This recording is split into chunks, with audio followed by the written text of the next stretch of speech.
Hey there, guys. Alright, today we are back with some more overly sarcastic productions. This time, a new video in the Miscellaneous Myth series, The Great Norse Seal Fight. I have never fucking heard of this. I have no clue what to expect. Before we dive in, though, make sure you go check out the links in the description box and join the Discord. First link, well, second link down there. First link, of course, is a link to OSP, the original content. And then the second link is my Discord link. Join the Discord. Anyways, the Great Norse Seal Fight.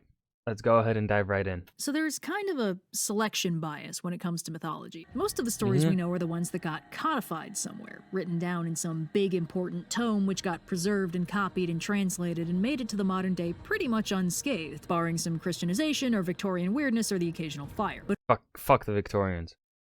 Fuck the Victorians. I fucking hate the Victorians. If I got transported in time to the Victorian area, I'd punch a Victorian. I wouldn't discriminate. Man, woman, child, baby, they're all getting punched. They're Victorians. Screw them. They fucked up so many things. Did so many fucked up things. No regrets.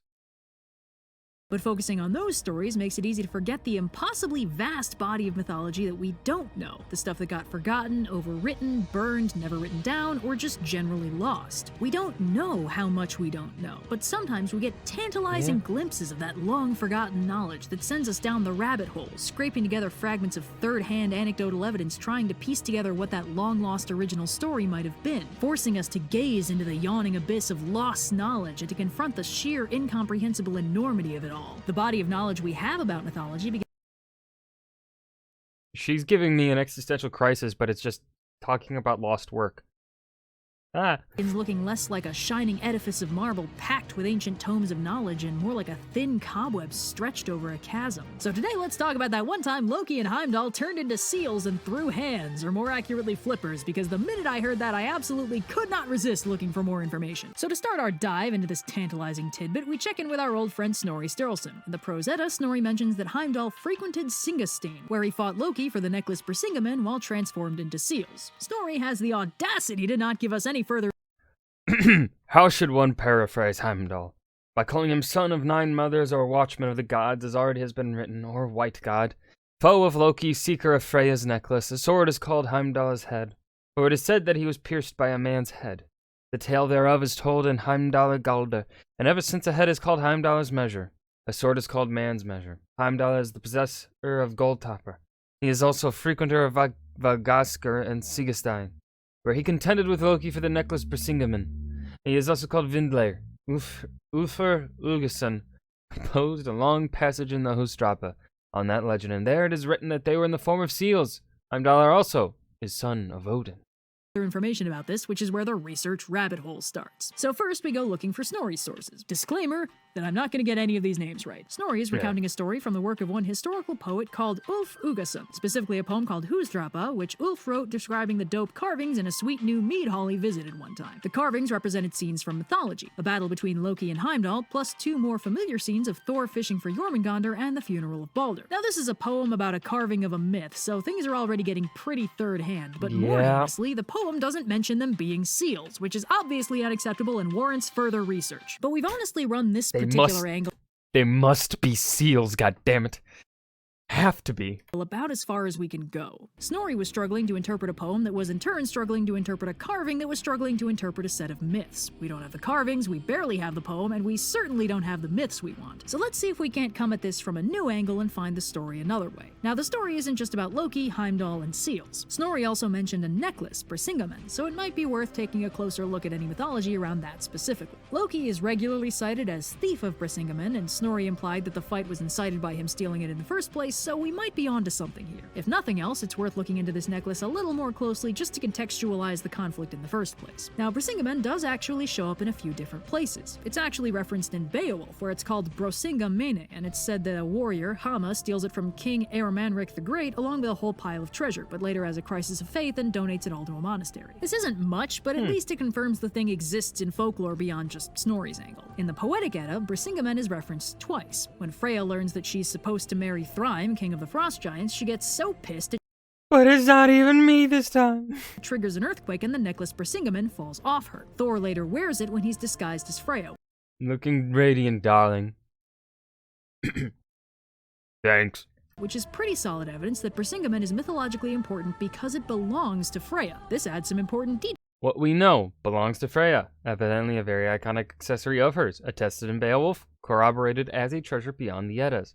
Stolen by Loki from Freya. To the original battle story, because it means Loki didn't just steal Brisingamen, he stole it from Freya. And we can find one more important bit of context for Brisingamen in the 14th century, a text called Surla Thad, or something, compiled by two... Sorla... I can't speak Old Norse. From the manuscript Fratellar book, compiled late 1300s by John and Magnus.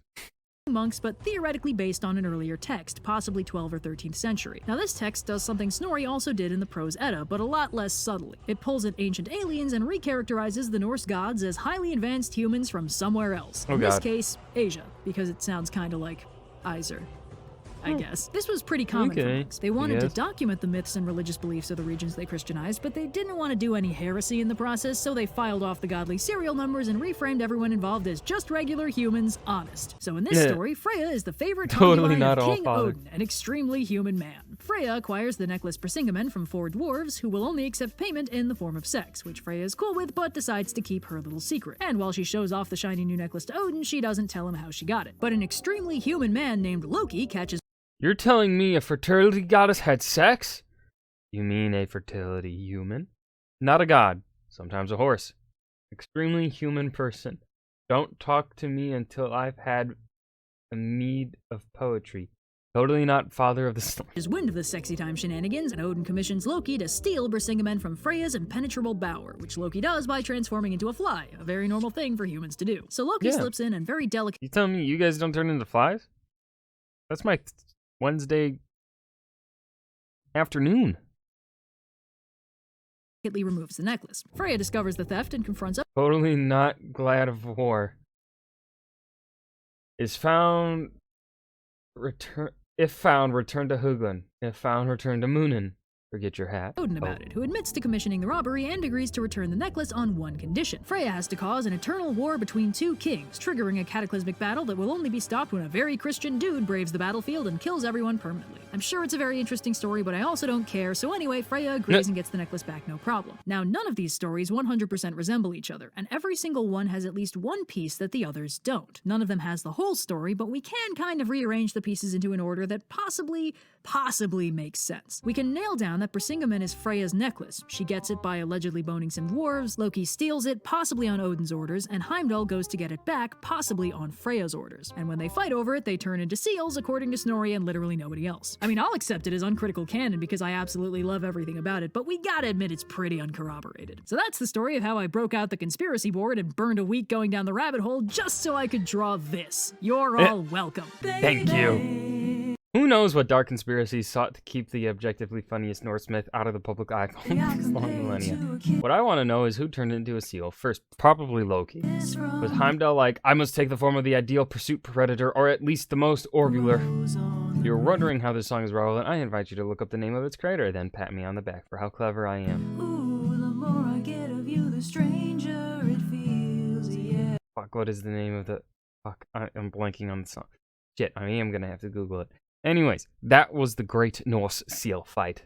The battle between Heimdall and Loki. As seals. Miscellaneous Myths by OSP. I hope you guys enjoyed. I certainly fucking did.